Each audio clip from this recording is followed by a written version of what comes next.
During this video presentation, we will take an in-depth look at the mechanical analytical question on page 1, uncovering key concepts on how to analyze, interpret, and answer questions on the given orthographic views of an assembly drawing.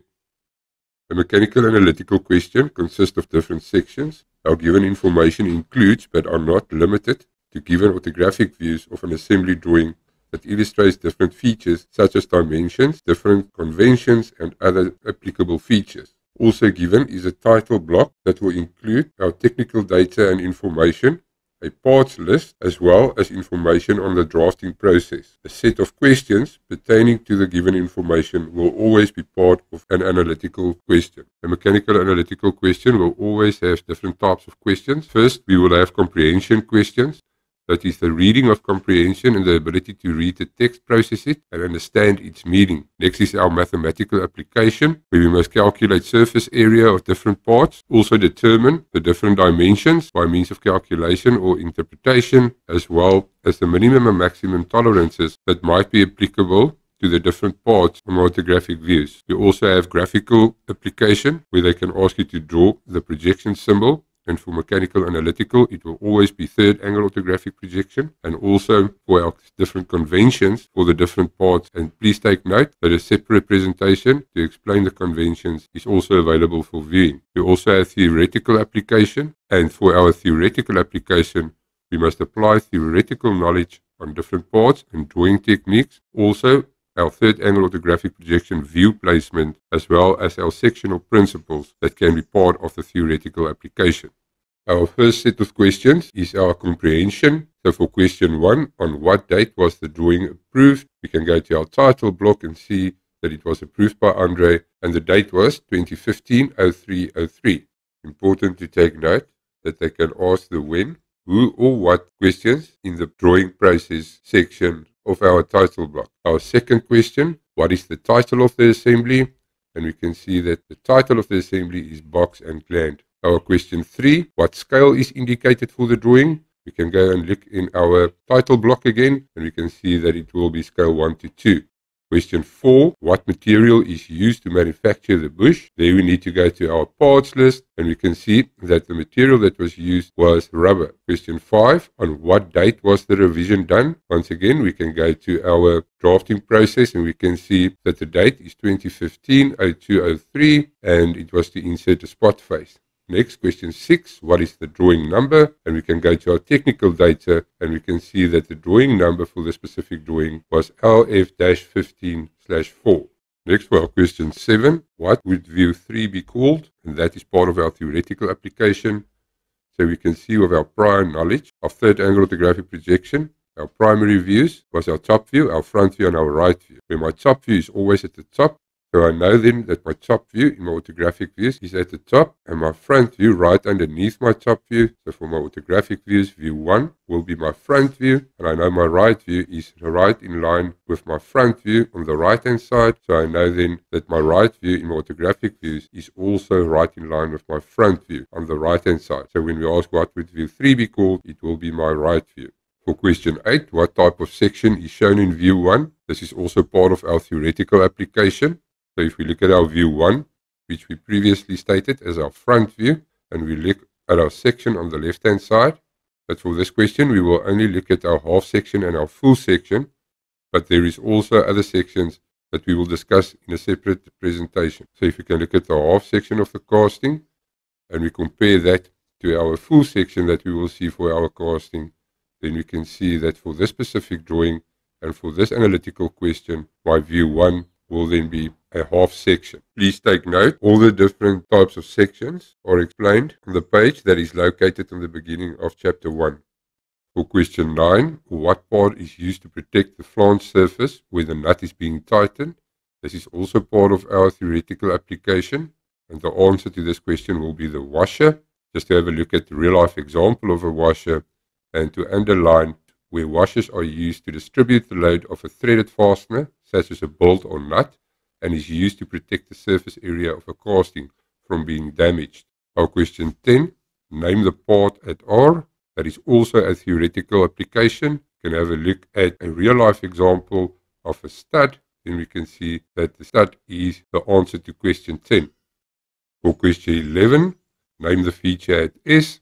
Once again, if you can look at a real-life example of a spot face, and we need to know that a spot face is useful in ensuring a smooth mounting surface for the fastener head. If you can look at question 12, name the feature at T, which is also part of my theoretical application, and we can see that for my convention looks the same as it will be in my view 3 where T was indicated. That will be the convention for an interrupted view, and in this case it was indicated with the S break. Take note, for any question regarding conventions, please refer to the convention page at the beginning of this chapter. For our question 13, how many surfaces need to be machined? This is also part of our theoretical application, and we need to know how a machining symbol looks like. Please take note that the separate presentation on all the elements of the machining symbol is also available for viewing. For this specific drawing, we can identify the 1, 2, 3, 4, 5 areas that needs to be machined. But we also need to look at our top view, and we can see that there is 1, 2, 3, 4, 5, 6 spot faces that needs to be machined, plus the bottom of my casting, which will then give us 7 surfaces that need to be machined.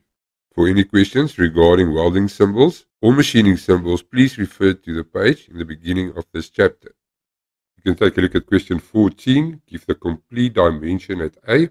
This is part of our mathematical application. So if we can look at part A and we project the flange to my top view, we can clearly see that neither in my top view or in my right view, the dimension was not given. This will mean that I need to look at my detailed view of the flange, and I can see from there that it is 100 millimeters. So my answer to question 14, give the complete dimension at A, will be 100 millimeters. Also part of question 14 is give the complete dimension at B. This is also part of our mathematical application. So if we take a closer look at B, we can see that that will be the diameter 12 hole of the spot face, that a fastener with a diameter of 12 millimeters can possibly be threaded into that hole.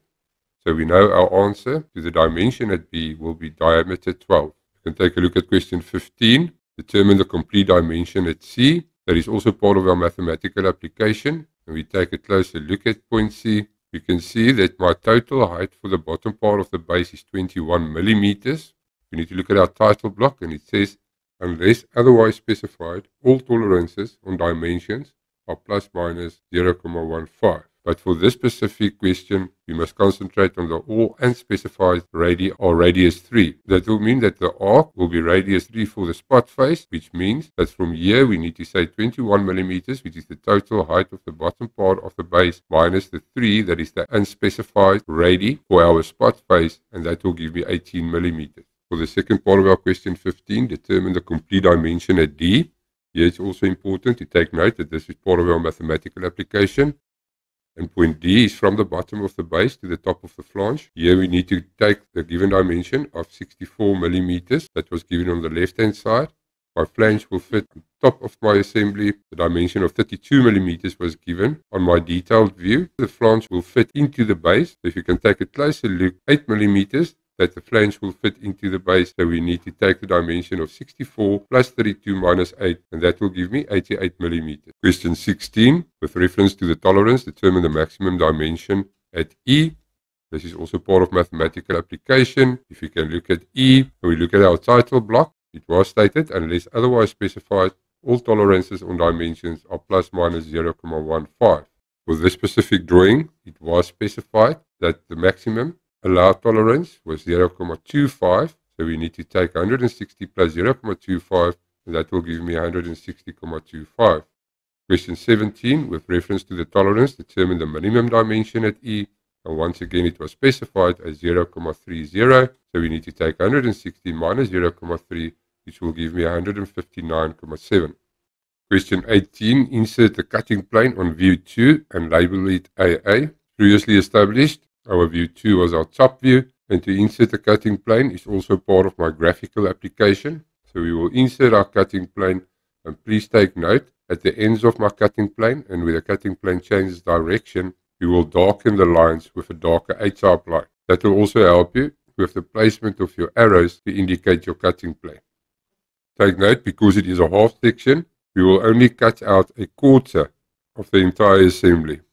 For question 19, in the space provided below, draw in neat freehand the symbol for the projection system used. This is also part of our graphical application. So there we can see the space that was provided for answer 19. First, we need to understand what the projection symbol represents. So if we can look at the cone and we look at the front view of the cone, we can then clearly see that that will always be my front view in any projection symbol.